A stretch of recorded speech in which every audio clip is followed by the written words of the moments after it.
कैसे टीवी विज्ञापनों में कुरकुरे का पैकेट इतना भरा हुआ होता है? फिल्मी सितारे क्या सच है विमल खाते हैं? विज्ञापनों में मॉडल्स के बाल इतने लहराते हुए काले घने कैसे नजर आते हैं? और कच्चे चिकन को ये कैसे इतना स्वादिष्ट दिखने वाला बना देते हैं? टीवी विज्ञापन वाले हमेशा से ही आप लोगों को बेवकूफ बनाते हुए आए हैं और सच्चाई से लोगों को अनजान रखते हैं। उनका मकसद लोगों को जानकारी देना नहीं है, सिर्फ अपना प्रोडक्ट बेचना होता है। ऐसी ट्रिक्स का इस्तेमाल करते हैं जैसे आप और हम सोच भी नहीं सकते। तो आइए जानते हैं कैसे टीवी विज्ञापन वाले दर्शकों को मूर्ख बनाते हैं। हेलो दोस्तों, मैं स्वितिका शर्मा अपने चैनल पर आप सबका स्वागत करती हूँ। इस वीडियो में टीवी विज्ञापनों के पीछे की सच्चाई है। वीडियो को पूरा जरूर देखिएगा और अच्छी लगे तो लाइक शेयर जरूर कीजिएगा और एक प्यारा सा कमेंट करके बताइए आप कहां से देख रहे हैं। टीवी विज्ञापनों में जब भी किसी चिप्स या कुरकुरे का पैकेट दिखाया जाता है तो वो काफी भरा हुआ होता है। आप देखते होंगे पैकेट में काफी अधिक मात्रा में चिप्स और कुरकुरे बाहर निकलते हैं, लेकिन जब आप बाजार से चिप्स लेने जाते हैं तो आपको हवा के साथ केवल थोड़े चिप्स ही मिलेंगे। असल में वो पहले ही पैकेट को पीछे से फाड़कर उसमें अतिरिक्त चिप्स और कुरकुरे भर देते हैं और कई बार वो बड़े पैकेट का इस्तेमाल भी करते हैं और 5 रुपए के चिप्स और कुरकुरे के विज्ञापन बनाने के लिए एड एजेंसी वाले लाखों रुपए चार्ज भी करते हैं और इसके लिए भी अति आधुनिक तकनीक का उपयोग करते हैं। मैंगो जूस के विज्ञापनों में आम को काफी ज्यादा रसीला दिखाया जाता है और एक अभिनेत्री जब आम को कट करती है या उसे तोड़ती है तो उसके हाथ गंदे नहीं होते, सिर्फ अच्छे से उससे जूस निकलता हुआ नजर आता है। विज्ञापनों में उपयोग होने वाले आम असली नहीं होते, बल्कि वो स्पंज के मदद से तैयार किए हुए होते हैं और स्पंज को निचोड़ने से इतना सारा जूस बाहर निकलता है। स्पंज का इस्तेमाल फ्रेंच फ्राइज के विज्ञापन वाले भी करते हैं। वो एक डिब्बे में नीचे स्पंज रखते हैं और उसके ऊपर टूथपिक लगाते हैं और उन टूथपिक्स में फ्रेंच फ्राइज लगाई जाती है, जिससे बॉक्स काफी भरा हुआ नजर आता है। लेकिन असल में फ्रेंच फ्राइज के बॉक्स में कितने कम और छोटे फ्राइज होते हैं ये तो हम सब जानते हैं। कई बार तो प्लास्टिक या अन्य सामग्री से फ्राइज बना दी जाती है, क्योंकि विज्ञापनों की शूटिंग में काफी समय लगता है और असली फ्रेंच फ्राइज थोड़ी देर में ही बासी लगने लगता है। पॉपकॉर्न के विज्ञापनों में भी टब को काफी भरा हुआ दिखाया जाता है और हैरानी की बात यह है कि ऊपर तक भरा हुआ होने के बाद भी टब में से पॉपकॉर्न बाहर नहीं गिरते, जबकि रियलिटी में तो पॉपकॉर्न काफी हल्के होते हैं और कटोरे से बाहर गिरने लगते हैं अगर उन्हें ज्यादा भर दिया जाए। विज्ञापनों में सुई धागे की मदद लिया जाता है। सुई धागे से पॉपकॉर्न की एक माला तैयार करते हैं और उस माला को पॉपकॉर्न के टब में रख देते हैं, जिससे ना तो पॉपकॉर्न हिलते हैं और ना ही नीचे गिरते हैं। कोल्ड ड्रिंक्स और सॉफ्ट ड्रिंक्स के विज्ञापनों में जो बर्फ दिखाया जाता है वो भी ओरिजिनल नहीं होती। ओरिजिनल में वो सभी बर्फ प्लास्टिक के टुकड़े होते हैं जो दिखने में बिल्कुल असली बर्फ जैसे होते हैं। बर्फ पानी में ठीक वैसा विजिबल नहीं होता, वहीं प्लास्टिक क्यूब्स आसानी से नजर आ जाते हैं और इन्हें अधिक रियल दिखाने के लिए पानी का छिड़काव कर दिया जाता है। विज्ञापनों में जितनी भी फल और सब्जियां दिखती हैं, अगर कोई इंसान उसे खा ले तो फिर उसके साथ क्या हो सकता है ये तो फिर भगवान ही जानते हैं, क्योंकि फल और सब्जियों को ताज़ा दिखाने के लिए ऐड बनाने वाली टीम कुछ ट्रिक्स का इस्तेमाल करती है।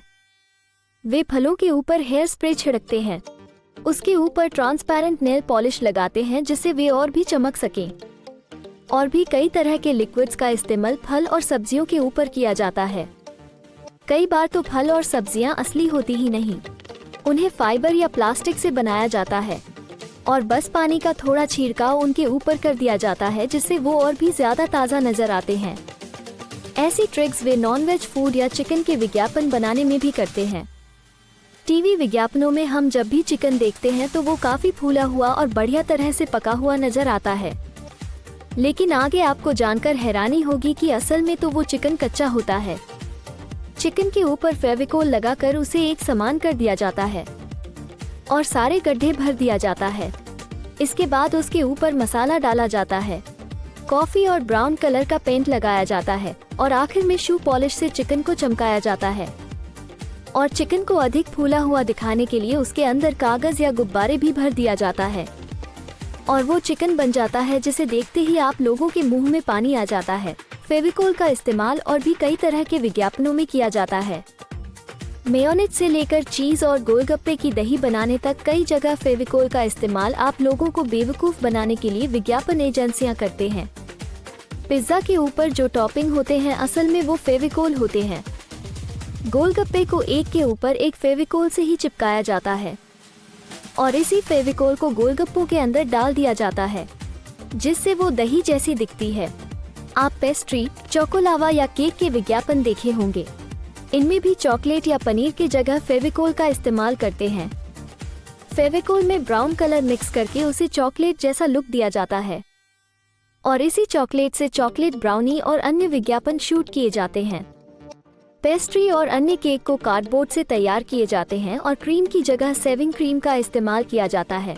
बियर और कॉफी के विज्ञापनों में झाग काफी अच्छे दिखते हैं और ये झाग काफी देर तक बने भी रहते हैं, लेकिन रियलिटी में किसी भी ड्रिंक्स में इतनी झाग होती ही नहीं है। इसके लिए विज्ञापन बनाने वाले शैम्पू का उपयोग करते हैं। शैम्पू का इस्तेमाल से झाग तो बढ़िया बनते हैं, साथ में ये लंबे समय तक बनी रहती है, जिससे विज्ञापन अच्छे से शूट हो जाते हैं। गर्म पानी में चाय की पत्ती को घुलते हुए दिखाया जाता है, लेकिन सच तो ये है कि वे चाय की पत्तियों को पानी में नहीं बल्कि वॉडका में घोला जाता है। ऐसा ही कुछ कॉफी के विज्ञापनों में भी करते हैं। कॉफी के ऊपर जो झाग होते हैं वे शैम्पू या लिक्विड सोप से तैयार किए जाते हैं। आप लोग साबुन का इस्तेमाल केवल नहाने या हाथ धोने के लिए करते हैं। टीवी विज्ञापनों में साबुन की मदद से आइसक्रीम बना दी जाती है। साबुन में स्टिक लगा दी जाती है और उसके ऊपर फेविकोल वाली चॉकलेट डालकर उसे फ्रीज कर दिया जाता है। विज्ञापनों में जब भी कोई ठंडी या गर्म चीज दिखती है तो उसमें से काफी धुआं उठता हुआ नजर आता है। उस धुएं को देखकर लगता है कि खाना बिल्कुल ताज़ा है और अभी बनकर तैयार हुआ है, लेकिन वो खाना काफी देर से ही बनाकर तैयार कर दिया जाता है और धुआं दिखाने के लिए ड्राई बर्फ का इस्तेमाल खाने में करते हैं। कई बार तो विज्ञापनों में दिखाया गया खाना भी असली नहीं होता। विज्ञापनों में अक्सर दिखाया जाता है कि एक पैकेट में कितनी सारी नूडल्स की मात्रा होती है और एक व्यक्ति का पेट आराम से भर जाता है, लेकिन सच क्या है आप जानते हैं? एक पैकेट नूडल्स में किसी इंसान का पेट नहीं भर पाता और उसमें मात्रा भी काफी कम होती है। मात्रा बढ़ाने के लिए या तो विज्ञापनों में 2 या फिर 3 पैकेट नूडल्स का इस्तेमाल किया जाता है, या तो नूडल्स के बीच में एक कटोरी रख दी जाती है और उसके चारों ओर नूडल्स फैला दिए जाते हैं। साथ ही 2 मिनट में नूडल्स तैयार होने वाली बात भी पूरी तरह से झूठ है। टीवी विज्ञापनों में जो मसाले दिखाए जाते हैं उनका रंग काफी गहरा होता है। असल में प्राकृतिक मसाले कभी ऐसे नहीं दिखते जैसे दिखाए जाते हैं। प्राकृतिक चीजों में किसी भी तरह की चमक नहीं होती, बल्कि वे थोड़े रफ नजर आते हैं। विज्ञापनों में जो मसाले दिखाए जाते हैं असल में वे सिर्फ रंगीन पाउडर होते हैं और खाना बनाने के दौरान इसी रंग का इस्तेमाल वे करते हैं। हेयर प्रोडक्ट्स जैसे शैम्पू या तेल के विज्ञापनों में दिखाया जाता है कैसे बाल हवा में लहराते हैं। ये काले और मजबूत होते हैं, लेकिन असल में किसी हेयर प्रोडक्ट के इस्तेमाल से बाल कभी ऐसे नहीं होते जैसे कि विज्ञापनों में दिखते हैं। असल में बालों को शेप देने के लिए हेयर स्टाइलिस्ट घंटों की मेहनत करते हैं और बालों को लहराते हुए दिखाए जाते हैं। वो एक स्टिक की मदद से हिलाए जाते हैं। बाद में एडिटिंग टूल से उस स्टिक को हटा दिया जाता है। आखिरी बार बात करते हैं विमल जैसे पान मसाला और इलायची के विज्ञापन की। सबसे पहले तो आपको बता दें कि एक्टर्स इस तरह की घटिया चीजें विज्ञापनों में खाते ही नहीं हैं। विज्ञापनों में जो खाते हैं वो मसाला नहीं बल्कि मिल्क पाउडर होता है। साथ ही इस तरह की विज्ञापनों के लिए बड़ा पैकेट डिजाइन किया जाता है और हमें ज्यादा सामान भरा हुआ दिखाया जाता है, जिससे लोगों को लगे कि फलाना कंपनी के पैकेट में ज्यादा सामान आता है। तो अब आप समझ गए होंगे कि आखिर किस तरह से विज्ञापन और कमर्शियल वाले आम लोगों को सालों से मूर्ख बनाने का काम कर रहे हैं। और अब आप लोग कोई भी ऐसा विज्ञापन देखकर फिजूल चीज मत खरीदिए। आज की मेरी वीडियो कैसी लगी कमेंट करके जरूर बताएं। अगर अच्छी लगी तो एक लाइक और मेरे चैनल को सब्सक्राइब करना मत भूलिए।